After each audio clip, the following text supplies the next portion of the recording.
সন্তানের মুখের দিক তাকিয়ে সংসার টিকিয়ে রাখা, ডিভোর্স হয়ে যাবে এই কথা চিন্তা করে সংসারটাকে টিকিয়ে রাখা, ওই মানুষটা আমাকে বারবার কষ্ট দিচ্ছে দেখ, তারপরও সংসারটাকে টিকিয়ে রাখতে হবে, ভালোবাসাটাকে টিকিয়ে রাখতে হবে, এই চিন্তা করে ভালোবাসা মানুষটি দুজন মানুষই কষ্ট পাবে।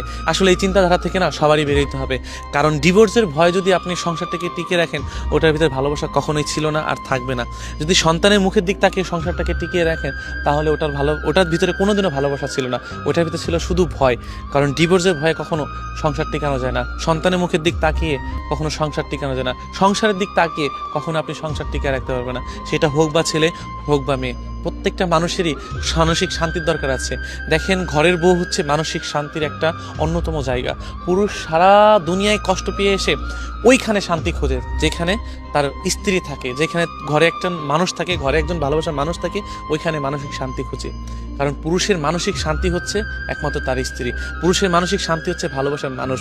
দেখেন, ভালোবাসার ক্ষেত্রেই বলেন, পুরুষ সব জায়গা থেকে কষ্ট পেয়ে এসে ভালোবাসার মানুষটির কাছে শান্তি খোঁজে। যখন ভালোবাসার মানুষটি হেসে একটু কথা বলে, দুনিয়ার সমস্ত দুঃখ কষ্ট সব কিছু এক নিমিষে শেষ হয়ে যায়।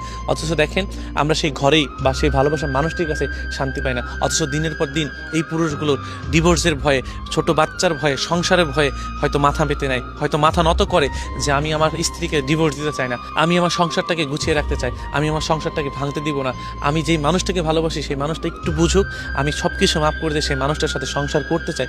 অথচ দেখেন, এই নারী অন্য পুরুষে আসক্ত হয়ে অন্য পুরুষের কাছে চলে যায়। কারণ আমাদের সমাজে অনেক নারীদের দেখেছি, যেমন স্বার্থের কারণে, অন্য পুরুষের কারণে পুরুষের সংসারটাকে, সুন্দর সংসারটাকে তছনছ করে দিয়ে যায়। নারীর বাবার বাড়ির কথা শুনে পুরুষের জীবনটাকে নষ্ট করে দিয়ে যায়। অথচ ওই পুরুষ সারাটা বছর ওই নারীর পায়ে পড়ে থাকে, নারীকে সারাটা বছর বুঝিয়ে থাকে, তুমি আমাকে ছেড়ে যেও না, গেলে আমার সংসারের কি হবে, আমার সন্তানের কি হবে, আমার কি হবে, আমার এত সুন্দর সাজানো সংসারটাকে কখনো কি হবে। আসলে নারী শ্বশুর বাড়ি ভাতের জন্য কষ্ট করে না, আসলে নারী শ্বশুর বাড়ি স্বামীর ভালোবাসার জন্য কষ্ট করে না। নারী যখন তৃতীয় ব্যক্তির কাছে স্বার্থ খুঁজে, তখনই নারী শ্বশুর বাড়ির মায়া ত্যাগ করে, স্বামীর মায়া ত্যাগ করে, সন্তানের মায়া ত্যাগ করে, সংসারের মায়া ত্যাগ করে ওই তৃতীয় ব্যক্তির কাছে যাওয়ার জন্য চেষ্টা করে।